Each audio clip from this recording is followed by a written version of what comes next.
Колосјаните 2 глава.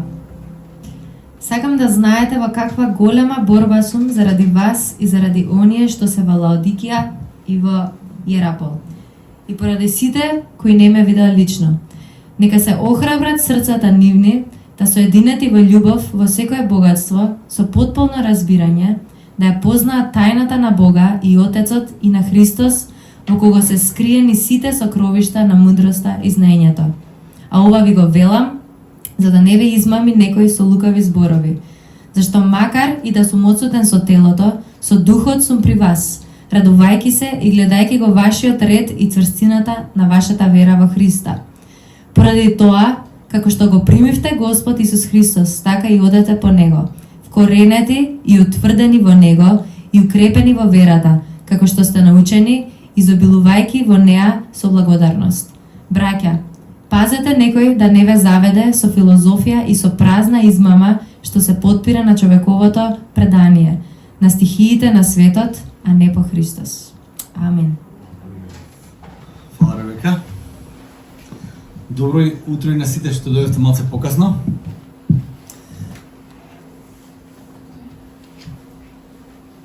Сега веќе не се не сеќавам кој пат беше, но еден од тие пати кога бев, од тие 2 пати кога бев во Африка на мисијата му,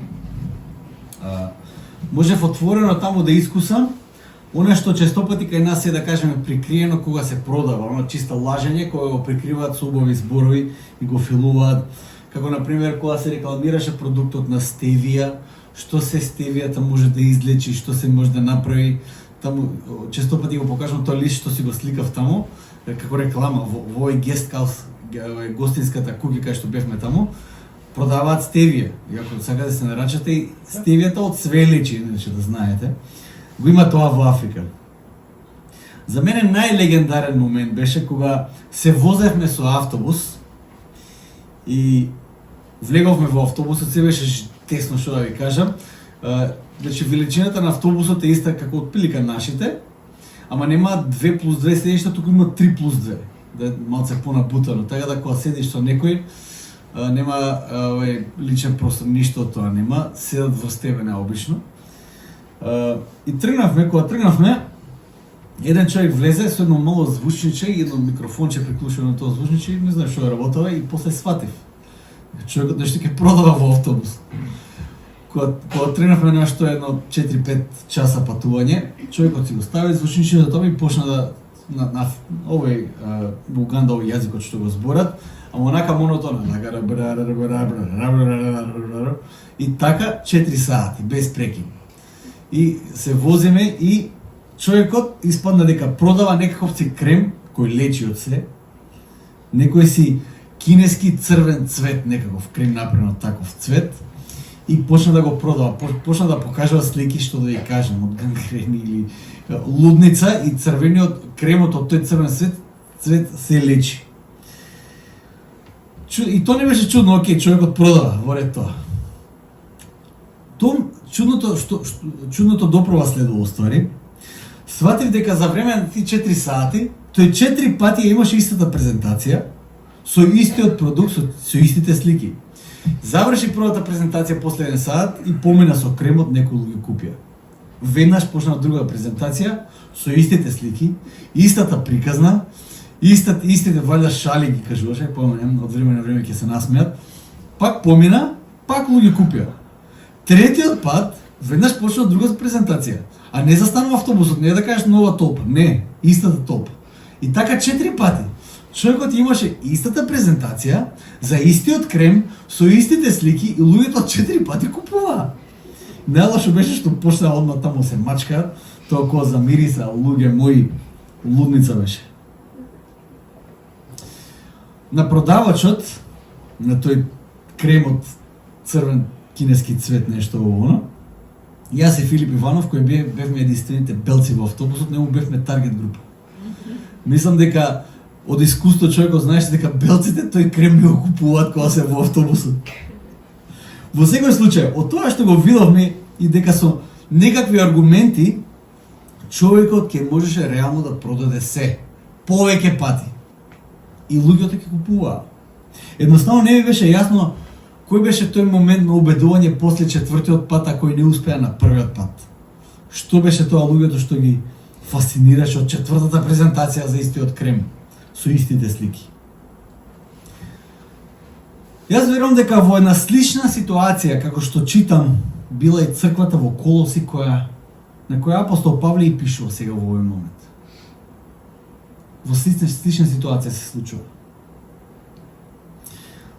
Писмо во која апостол Павле ја пишува таа прекрасна химна за која зборевме минатиот пат во првата глава за Христос, кој е се во се, за кого е создадено се, кој е врвот на се, кој е почетокот на се, кој е првороден од воскресението да биде прв во се.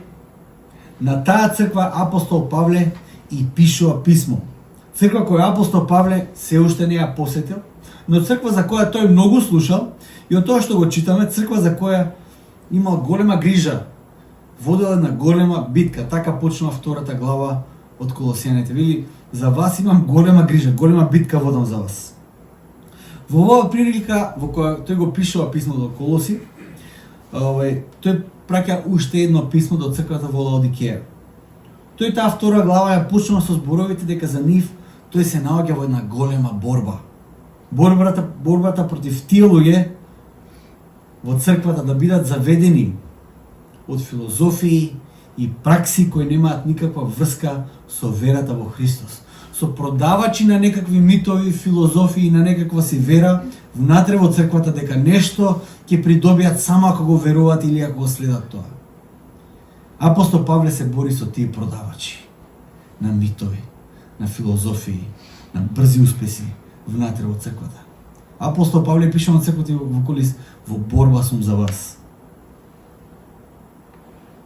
Апостол Павле се бори против сите тие кои продаваат некои такви празни нешта кои не само што не придонесуваат за верата во Христос, туку оддалечуваат од Христос.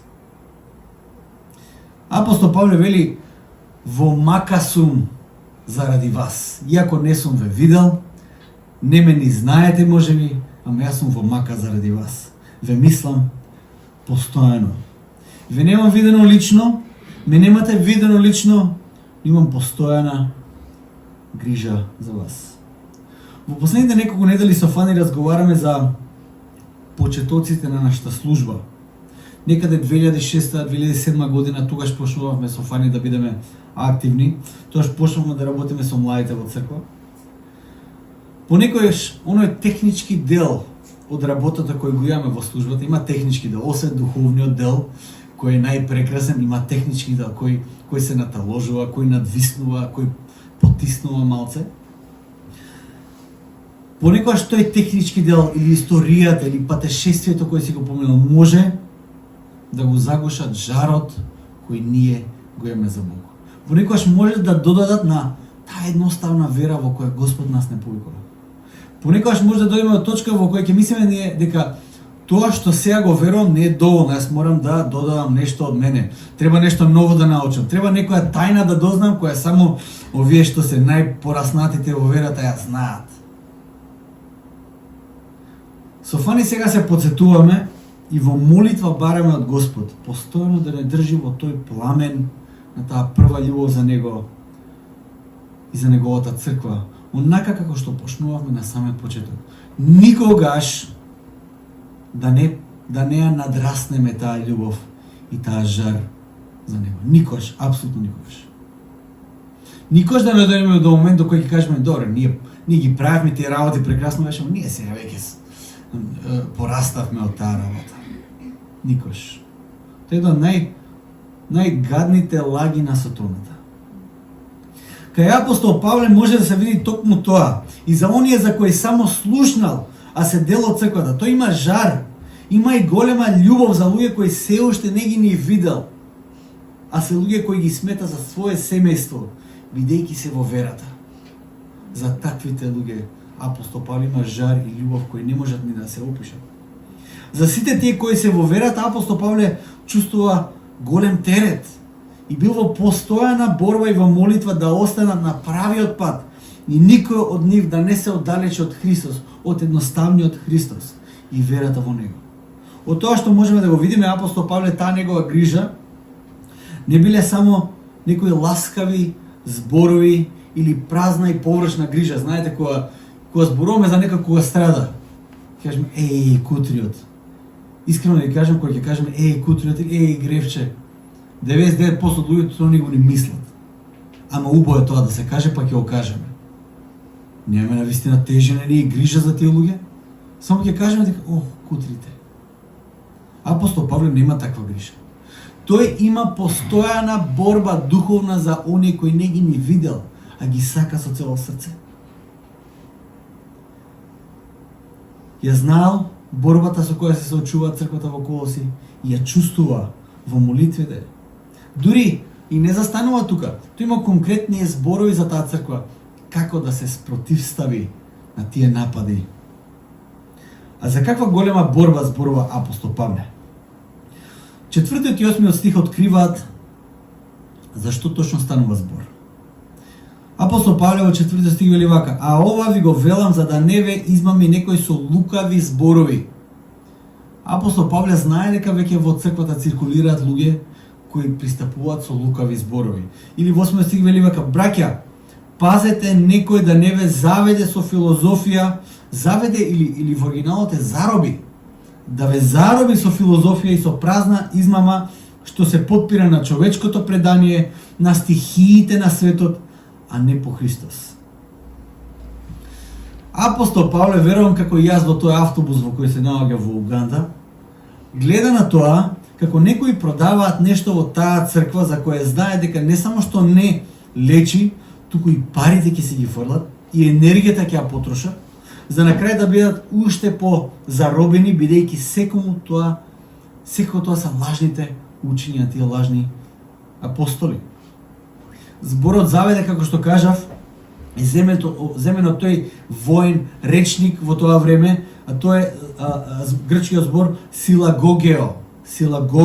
И се однесува на тоа кога војската напаѓа и кога освојува терен и се што останува и измеѓу тие некои придобивки, како да кажам, пленот, тоа е тој зборот за робува.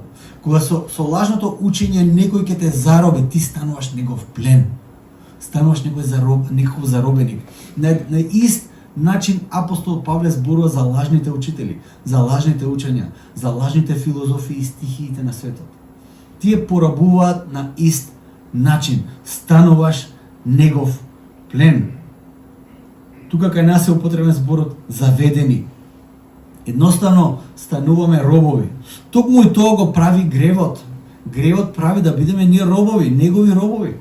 Токму затоа апостол Павле се чувствува како да е во борба со тие луѓе и се обидува црквата во Колоси да не остане само уште еден плен на овие лажни учења. Не знам какви се вашите искуства, но можеби некој од вас некојаш бил заведен. Можеби некој од вас бил на работ да биде заведен. И знаете ли што? Таа некоја наша наивност и искрена потрага по вистината може некој да ја искористи. И луѓе ја искористуваат. Многу често пати. Некој од вас можеби добил лажни ветувања за нешто од некого.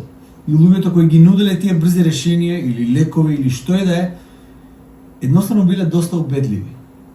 И на крај сме завршиле заробени во нивните празни ветувања. Тоа што ние наивно сме се впуштиле да бараме некаква надеж или сме биле во голема мака, некој тоа може да го искористи. Можеби некој од вас има искуство да бил заведен од некаков гуру и тоа е популарно во денешно време. Или некаков си лайф коуч. Тоа е уште тоа е модерно. Тоа не е ни духовно, тоа е нормално моментално. Некаков лайф коуч ти кажува како да го живееш животот. Тоа се продава многу во моментов. Сега многу гласови има кои кажуваат дека ја знаат тајната на успешниот живот. Многу гласови има такви. Пуштете само некоја топ-шоп реклама и ќе видите колку вашиот живот е невозможен без некоја справа што ја продаваат. Одма ќе ви кажат, вашиот живот е невозможен без ова, мора да купиш. Пуштете некој од оние кои ви откриваат тајната на успешниот живот или за оние кои лекуваат се или оние кои продаваат нешто против подземни води или они кои продаваат коли, кој знае што се не. Свашта има. Не на таква презентација фали случајно залутовме, не знам како стасавме таму. Отидовме и во собата имаше само пензионери и им продаваат чаршафи и не знам што све не, кои штитат од подземни води. И очигледно бевме, како да кажам, едноставно ја расипувавме забавата, па овие што продаваат дојдоа и љубезно не охрабрија да си одиме. Буквално, знаат дека на нас не може да ни продаат, тоа е тоа. Едноставно, тоа е тоа. Многу тие гласови заведуваат или го заробуваат вашето време, внимание, животни ресурси. Но Павле вели дека тајната не се наоѓа во ниедна работа, во ниедна од тие нешта. Тоа што одново и одново апостол Павле го прави е да кажува дека Божјата тајна која беше сокриена од пред создавањето на светот, сега веќе е откриена. Тајната, апостол Павле каже вака: тајната сега веќе е јавна тајна. Сите ја знаат. Може би не ви се верува, ама тоа е вистината. Христос е Божјата тајна. Христос е се во се. Христос е решението на проблемот во созданието. Решението за се е Христос. 6 и 7 стих апостол Павле вели: поради тоа, како што го примивте Господ Исус Христос, така и одете по Него. Како што примивте, така и одете. Вкоренети и утврдени во Него и укрепени во верата, како што сте научени, изобилувајќи во неа со благодарност. Тоа што го примивте, во кое се вкоренивте, во кое сте утврдени, онака како што сте научени. Основите на верата, тајната на животот е она што честопати апостол Павле, за тоа апостол Павле честопати ги каже: онака како што го примив, така и го предадов. Најосновните работи, причеста, воскресението, верата во воскресението, верата во Исус. Апостол Павле за нив ги каже: онака како што го примив, така и го предадов. Ако некој бил мудар да каже нешто, читајќи ги посланијата на апостол Павле, кажам, тоа бил апостол Павле. Тоа бил он. Но тој ќе каже: јас не пристапувам со филозофии и со убедливи зборови. Јас го проповедам Христос и тоа Христос раснатиот. Не ме интересираат филозофии. Го проповедам Христос, Христос раснатиот. Дури воскресението во кое апостол Павле верува, кога во 1 Коринтијаните 15 глава има еден заклучок на еден поголем дел кој зборува за црквата, за верата, за нашата конечна надеж. За воскресението апостол Павле ќе каже: онака како што го примив од апостолите, така и ви го предавам. Христос раснатиот.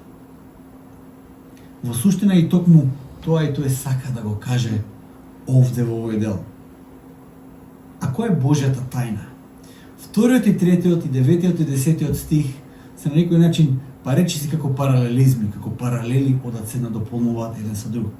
Вели вака: нека се охрабрат срцата нивни, та соедините во љубов, во секое богатство, со потполно разбирање да ја познаат тајната на Бога и Отецот и на Христос, во кого се скриени сите сокровишта на мудроста и знаењето.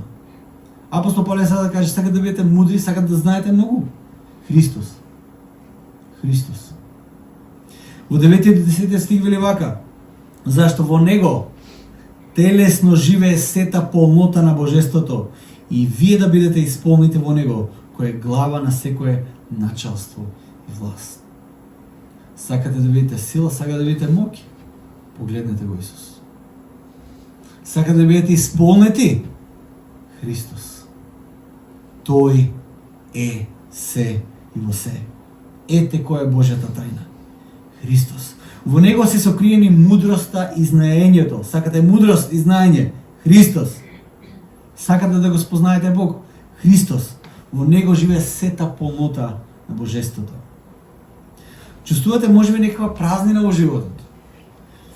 Мислите дека нешто недостасува во тоа што сега го знаете.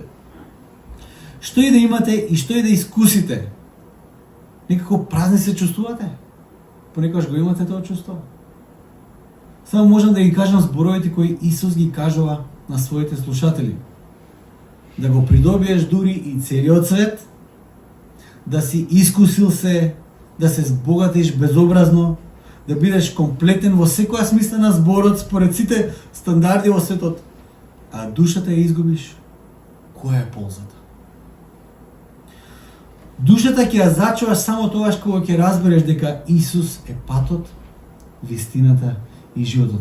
Исус е таа, како што минатиот пат кажав, сеопфатна реалност. Додека Исус не стане твојата сеопфатна реалност, ти можеш Исус да го ставиш како свој украс, како своја, не знам, појма цел или не знам што, ама Исус ако не е твојата сеопфатна реалност, не е тоа.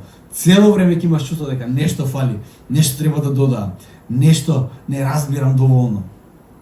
Од искуството К.С. Луис ќе каже вака: ако видиме копнеж во нас, кој ништо во овој свет нема да го задоволи, најверојатното објаснување е дека сме создадени за еден друг свет. Ние сме битија кои сме создадени за овој свет, но и за светот кој допрва доаѓа. И тоа е многу важно да го разбереме. Ќе бидеме преплавени од копнежи, потреби, желби, соништа, па дури и во верата, кои со ништо во овој свет нема да бидат задоволени. Ќе сакаме повеќе. Во тие моменти на наше трагање, голема е веројатност на нашето внимание да биде привлечено од луѓе и нешта кои ќе ти нудат некаква тајна, или некакво тајно знаење, или мудрост која што туку тие ја откриле, а која одговара на нашите проблеми и потреби. Ќе видиш некој пакување, привлечно на нешто, и ќе се убедиш дека тоа е тоа. Голем е бројот на оние кои многу неволно го прифатиле оне од кој бегале цел живот. К.С. Луис е еден од тие. Тој цел живот бега од црквата. Ја трага вистината. И знаете ли што? К.С. Луис е многу паметен човек. Бил многу паметен човек. На крај, тоест, неговото патешествие завршува пред крстот, во кај Христос.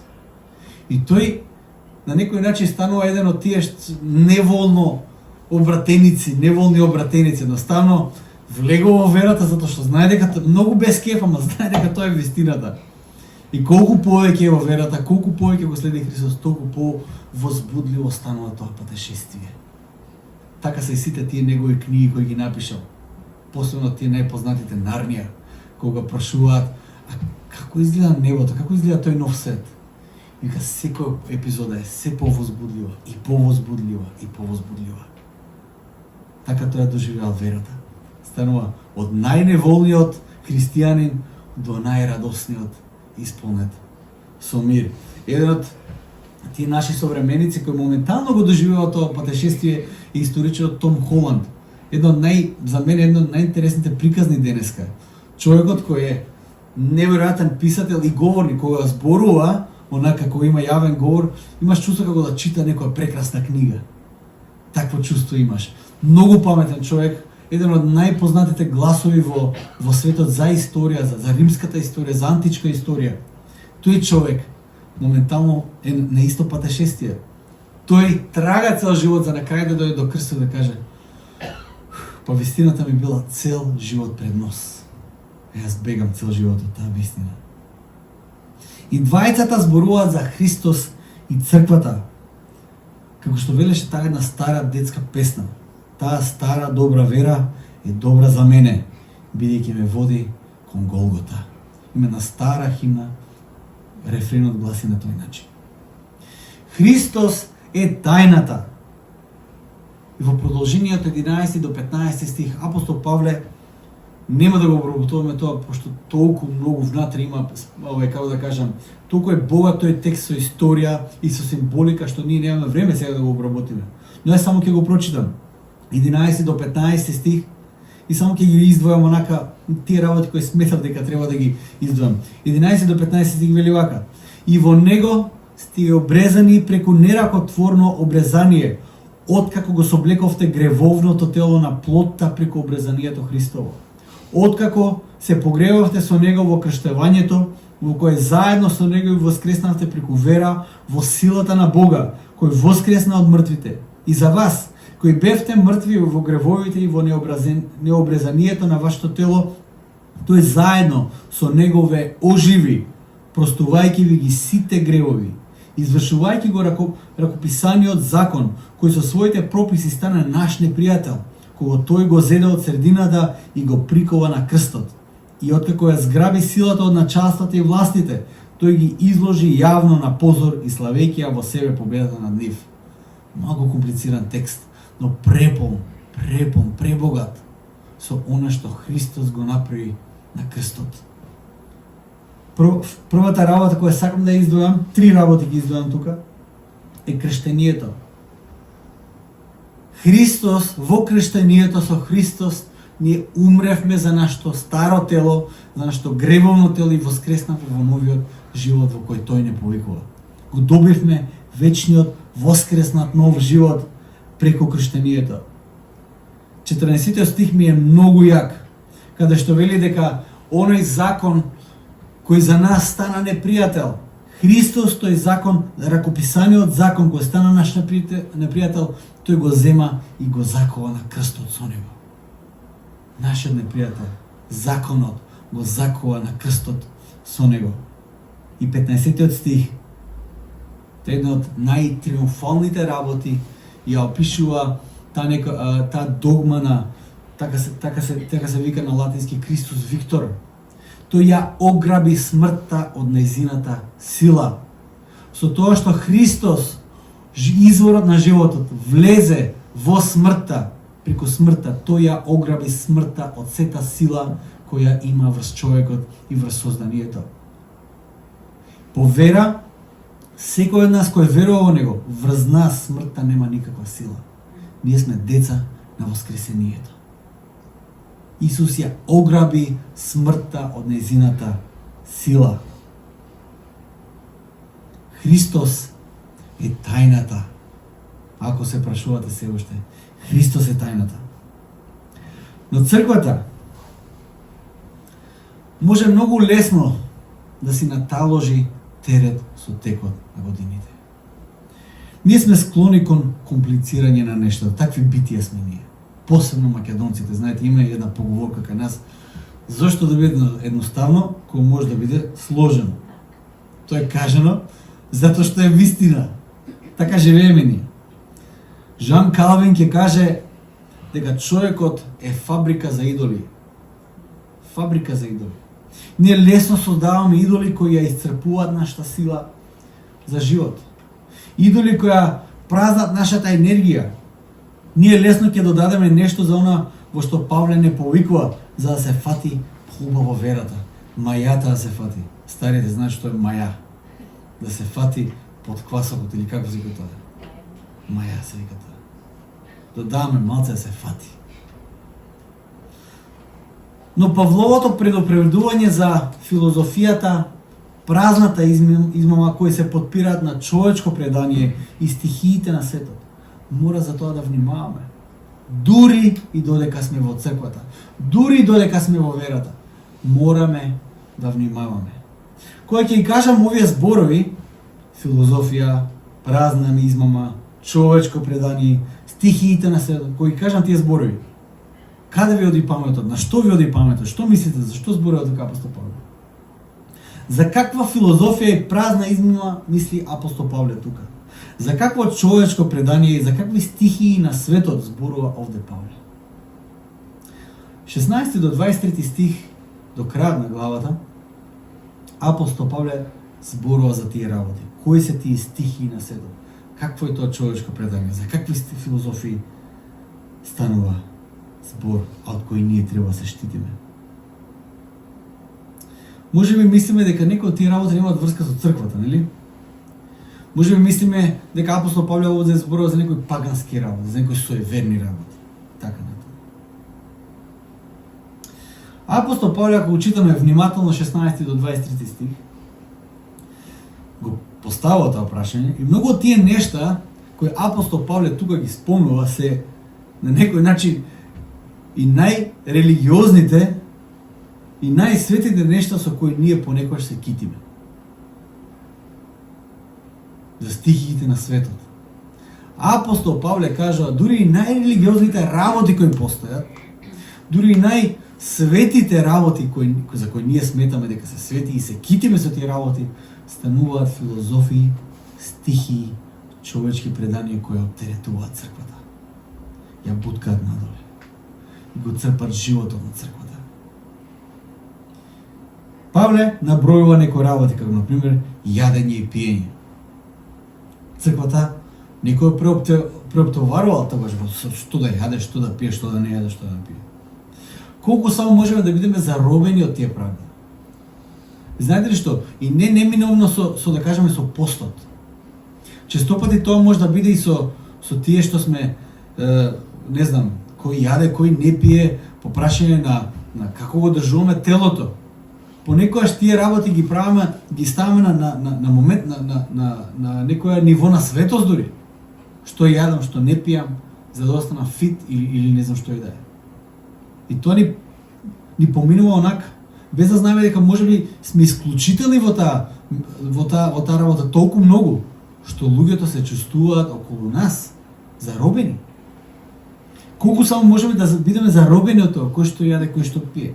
Секој божекен и великденски пост, иако се нешта кои и јас сакам да ги практикувам, лесно може нашето внимание да бидеме целосни окупирани од тоа што ќе јадеме и што ќе пиеме. А во времето на постот ниту да се молиме, ниту да читаме Библијата, ниту да направиме нешто од тие важните работи за кои постот уствари е наменет. А сме окупирани со менито. Апостол Павле тука зборува за празници.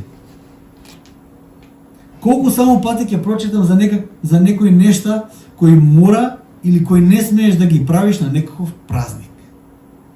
Некрстени денови или не знам што и да е. Ние имаме многу празници.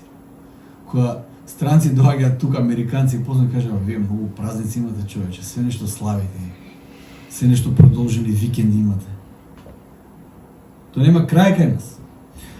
За ваквите филозофии зборува Павле овде. Павле набројува исто така млад месец, саботи во тоа време, но поише. Павле набројува и некаква смирено мудрост, служење на ангелите, телесниот ум. За многу од тие нешта апостол Павле ќе заклучи вака. Последниот стих од оваа глава вели вака: тие само наликуваат на мудрост во своеволно богослужење, онака. Една од тие работи кои јас тука сакам да ги нагласам и ги охрабрам е само иницијатива. Да видам некој од вас дека само иницијативно нешто прави, служи, партиципира во некаков дел од црквата. Само иницијативата е многу важна работа. Но апостол Павле вели вака: тие некои работи наликуваат на мудрост во своеволно богослужење, само иницијатива на погрешен начин. Само иницијатива која ќе ја глорифицира мојата вера, мојот ангажман, мојата светост. Тоа веќе не е само иницијатива на која треба да се потпреме. Тие само наликуваат на мудрост. Вели, во лажните понизности и во нештедењето на телото, но тоа нема никаква вредност, освен што го засетуваат телото. Работите кои понекогаш ние знаеме да ги пренамениме за верата, за духот, апостол Павле вика, тие се работи на телото. Немаат врска со духот. Си кажеме, колку биле површни колосијаните, ништо не виделе. Но да видиме, малце самокритични, да видиме кај се наоѓаме ние. Нивната црква навистина била обременета. А ние каде сме? Од што е обременета нашата црква? Ако не го поставиме тоа прашање од време на време, лесно можеме да поминат години и ние да наталожиме куп работи врз нас и веќе да не знаеме што е култура, што е вера. Да мислиме дека нашата култура станува нашата вера. И тоа е голема грешка на црквата во историјата на црквата. Од што е обремената нашата црква? Од што е обремената мојата вера? Каков терет сега јас носам врз мене? И што е тоа што ја гуши мојата вера? Што е тоа што јас го додавам или занемарувам и ме заробува? На кое лажно учење сега јас се изложувам? Одговорот на тоа на тие прашања може да биде различен за секого. Не секој сме во иста сезона во животот. Но јас ќе се обидам да најдам еден корен од кој произлегуваат тие нешта. Теретот на црквата најчесто доаѓа од таму, од тогаш кога го тргаме погледот од Христос. Моментот кога ќе го тргнеме погледот од Христос, ние почнуваме да накалемуваме, да наталожуваме работи, затоа што знаете ли што? Кога ќе отргнеме погледот од Христос, ништо не е доволно. И затоа имаме потреба да додаваме. Затоа имаме потреба да редефинираме. Затоа имаме потреба малце повеќе да направиме ние. Моментот кога ќе отргнеме погледот од Христос. Црквата е обременета најчесто бидејќи е насочена кон себе и навнатре. Кога зборувам за црквата, зборувам и за индивидуално секој од нас. Моментот кога ќе отргнеш погледот од Христос и го насочиш погледот према себе, према навнатре, тоа ќе почнеш да размислуваш, чекај се јас како да се заштитам, кој мене ми одговара, кој е најсветата работа која можем јас да ја направам, како јас да се излечам, како јас и све јас. Толку. Нема веќе Христос. И после ништо не станува доволно. Нема доволна работа. Затоа што Христос сам може да биде доволен. Кога црквата ќе го тргне погледот од Исус и го насочи погледот кон себе, ќе почне да верува да прави нешто кој нема никаква врска со Христос, колку и тоа да личи на Христос, и ќе почне да се обременува со некои нешта. Често пати ќе се обиде и да измисли топла вода. Можеби не си личност која не се обременува многу со правила и традиции. Си кажеш, ајде, правила и традиции, тоа стварно не обременува. Но можеби твојот терет и твојата традиција те обременува е да немаш никаква традиција. И тоа што станува традиција, и тоа уствари станува традиција која обременува. Да немаш традиција. Верувајте. Јас ви кажав, човекот е фабрика за идоли. Многу сме креативни. Можеби не си личност која сака некаков формализам, па во верата тежнеш према некаква спонтаност. Посебно ние протестантите не бива за таа работа, да бива спонтани. Затоа што тоа што е спонтано, тоа е реално, тоа е вистинско, нели? Така веруваме ние. Но и спонтанноста станува форма. Па се обидуваш на некој начин да измислиш топла вода. Некои работи кои црквата ги има во својата форма и традиција, ти се обидуваш да ги измислиш, ама на твој оригинален начин. И крајот ништо не испаѓа. Една ефтина копија на ништо. Не знам во кој облик и пакување доаѓаат на вратата на твоето срце таа и работи што ги спомнува Павле, филозофијата, измамата, човечкото предание, стихиите на светот. Тие доаѓаат во различни пакувања на вратата на нашето срце, но ти никогаш нема да престанат да чукат на таа врата на твоето срце. И цело време ќе се обидат да го заробат твоето срце. Мора да сватиме дека има непријател кој е реален непријател. Ако се однесуваме како ѓаволот да не постои, тогаш ние сме најизложени. Најизложени сме. Непријателот Божи постои. Тој беше поразен, но постои. Сите тие нешта и во најрелигиозната форма која може да ја замислиме имаат една заедничка цел, да го оттргнат твојот поглед од Исус. Кој е Божјата откриена тајна и да ти кажа дека тој не е доволен. Супер Исус, не треба, нешто плюс треба. Сите тие нешта ќе те тераат да мислиш дека треба уште нешто да направиш или треба нешто друго да направиш, треба нешто да додадеш.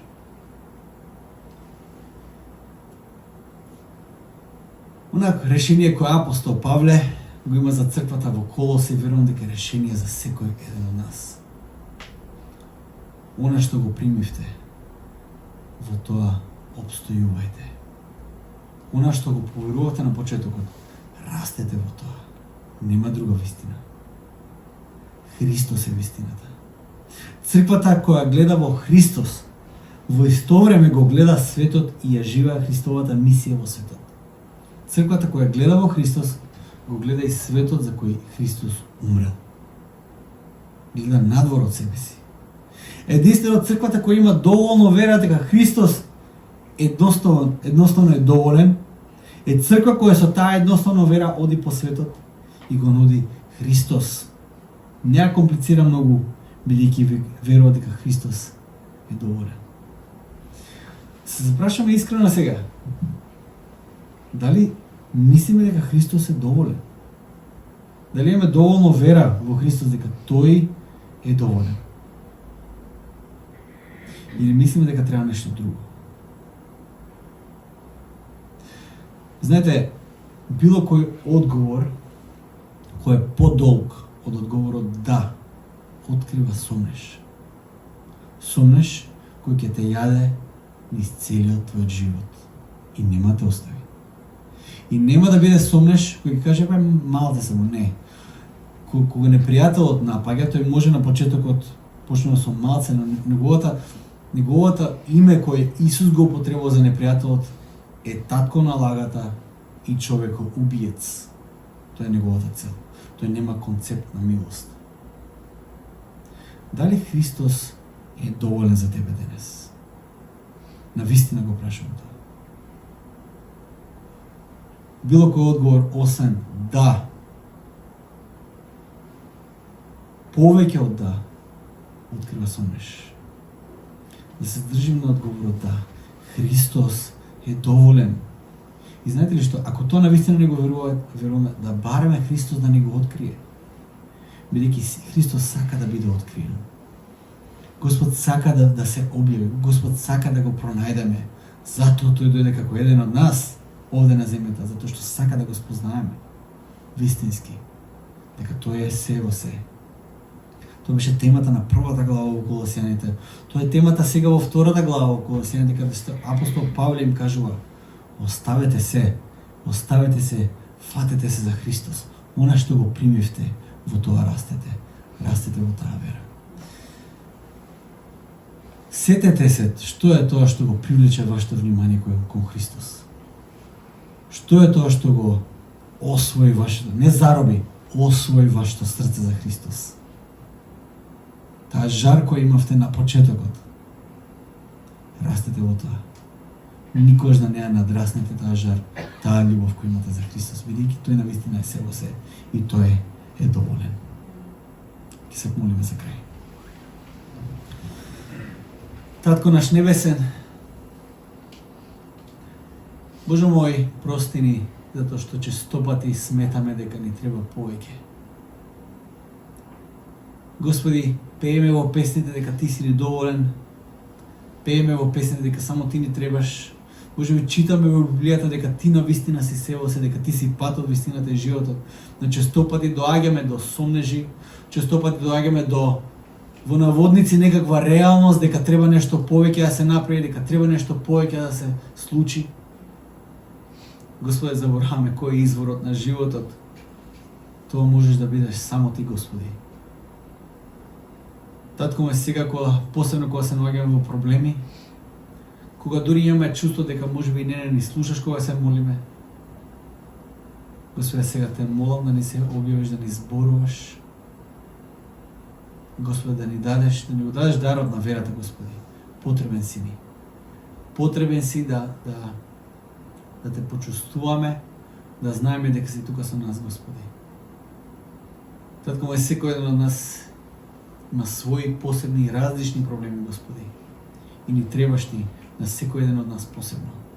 Затоа, Господи, те молам, зборувај ни и Боже мој, расти ја нашата вера. Го барам тоа во Твоето свето име, Исусе Христе. Амин.